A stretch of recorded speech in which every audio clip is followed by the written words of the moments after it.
Hey guys, Games for Life here, and in today's video we're gonna take a look at the ultimate rover in Astroneer. This is a really cool rover I'm excited to show to you guys, but first let me tell you why rovers are so good in Astroneer. First of all, rovers and trains are the primary source of moving around the planet, so they would better be good. And they are. Let me show you. Rovers are extremely versatile. For example, we've got the drilling rover right here, which I use to drill. I used one of these to get to the center of the planet. I always use these to pave roads whenever I want to. Like, it's extremely easy to just build a highway to get from point A to point B faster, and it makes the game a lot easier. Now here we've got the power provider rover, and this, as its name says it, provides power. Now this is extremely good for when you just have to set up a new base, like a temporary small outpost on the go. You just have all the power you need right here. Or when you want to unlock gates and you need power for that, you just bring this bad boy over there and they are unlocked in no time. This one right here is one of my favorites. This is the rocket rover, and it has rockets on it, which means it can do this. And it's amazing. You can even take this to another planet, and I'm planning on doing a video on that, where we just travel from planet to planet using this exact rover. That should be pretty cool. And we landed. But now let's take a look at the star of today's video, the ultimate rover. This right here is the rover with everything on it.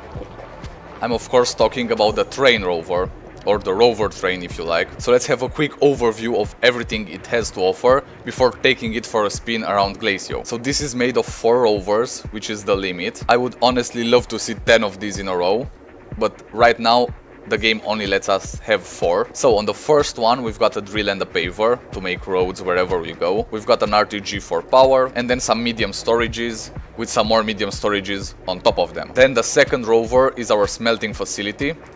We've got portable smelters. Actually, let me put them on this side so you can see them better. There it is. So we've got our portable smelters right here, 8 of them. This means we can smelt extremely fast, and all of our smelted resources get filled into these canisters, and we'll see it in action soon. Now the third rover is where all of our production is. Say you're on the go and you need a specific material to just craft one thing. What do? You go back to your base. Maybe you have to go to another planet to get it. No, you've got your soil centrifuge right here. We've got some soil, which we gather when we dig with our drill in the front there. So we can craft all of these materials right here. They get stored on this side, and we can keep on moving, well, getting all the resources we might possibly need. So the soil centrifuge paired with the smelter should give us all the resources in Astroneer, minus just a couple, like Astronium for example, but chances are you won't just randomly need Astronium while on a road trip with your rover. Now the last rover is where scrap gets produced, so we've got an extra large shredder right here, and when we encounter debris on the planet we just throw it in here and it gets turned into scrap. This helps keep the planet nice and tidy, and it gets us some free scrap. Now let's take this for a spin so we can showcase a few of its abilities. Wow, this is loud. Look at that, we've got a cave system right here.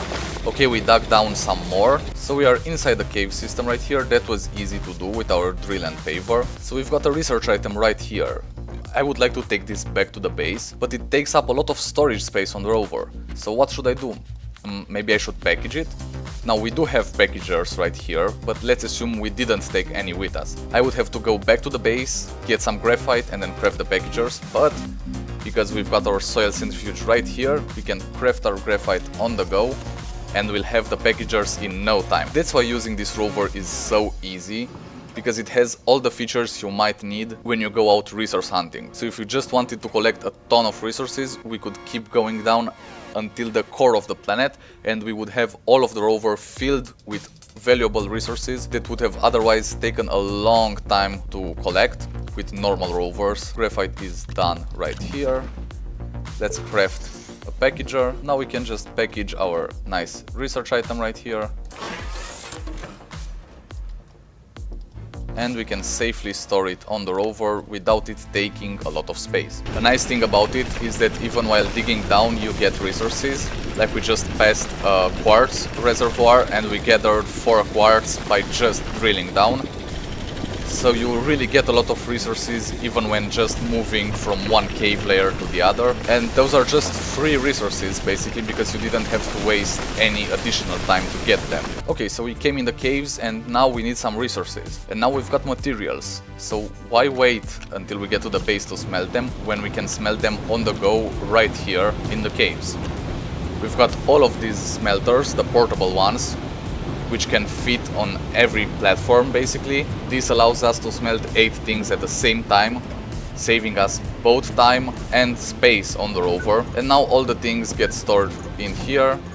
So we've got carbon in this one and glass right here. And as we keep going down, we would fill all of these medium resource canisters up, each with a different resource. And then we would take all of those to the base at the end of our journey. There's a plant trying to kill us from above, but we can't take any damage in the rover. That's how good this thing is.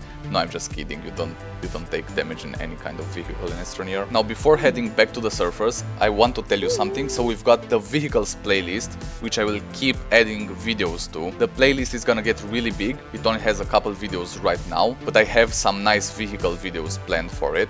So make sure to go and save that playlist so you can watch it later after finishing this video. And while you're doing that, don't forget to hit that subscribe button. It only takes you a second, but it makes my day. So please do that.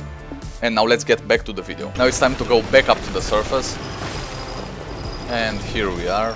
We reached the surface. That was pretty quick actually, and we got kind of stuck on the jump there. Yeah, maneuverability is a little bit of an issue with this, but you get used to it after using it for a bit, so that gets better with time. Now, when going on the surface, you might encounter something that looks like you can scavenge it, like this for example. So all you have to do is go back to the very last rover and throw it in the extra large shredder, which can shred literally almost anything. Like, I think these are like the only things it can't shred because they are too big. But all of these debris, they get shredded and we get a ton of scrap that we can then use at our trade platform. So this rover is really just an all-in-one type of deal. You can get every resource with it, and I would strongly suggest having one of these on each planet you've got a base on. I mean, this is basically a whole mobile base and it's modular. So if you, for example, say you don't want to get scrap, you can just throw away the extra large shredder and replace it with a resource chamber, for example. Or if you don't have the portable smelters yet, you can just use one of the rovers to place a big smelter on it. So you can have fun with this design, you can make it your very own by removing and adding stuff to it, and I think that's the most beautiful part about it, and that's what makes it the ultimate rover in Astroneer. Now let's talk about the pros and cons of using this kind of rover. So the pros are obviously a ton of storage space, it's useful and versatile, it's extremely adaptable to any kind of situation, and believe it or not, it does have the same top speed as just one single rover, so it's not slower. I've seen people think that this kind of a big rover train is actually slower, but it's not. It has the exact same top speed, so I would call that a plus. Now let's talk about the cons, which are pretty obvious. So the turning radius is not that good, and the overall maneuverability requires a bit of getting used to it. So at first you'll have a little bit of trouble driving it, especially on harsh terrain. But because of the drill and paver, you can just make your own roads, you can carve through mountains, you can do whatever you want. So yeah, not really a lot of cons here. That's why I think this is one of the best vehicles in the game. And as I said, it's modular, so you can make it your own, you can do whatever you want with it. And yeah, it's a really cool vehicle that can do a lot for you in the game, and it's really versatile. You can also jump it off of a mountain, which is pretty fun.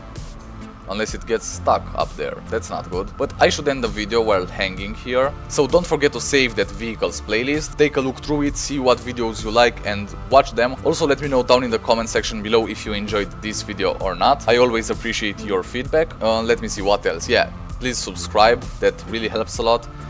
And I think that's pretty much it. I've been Games for Life and I'll see you next time. Cheers, Astroneers!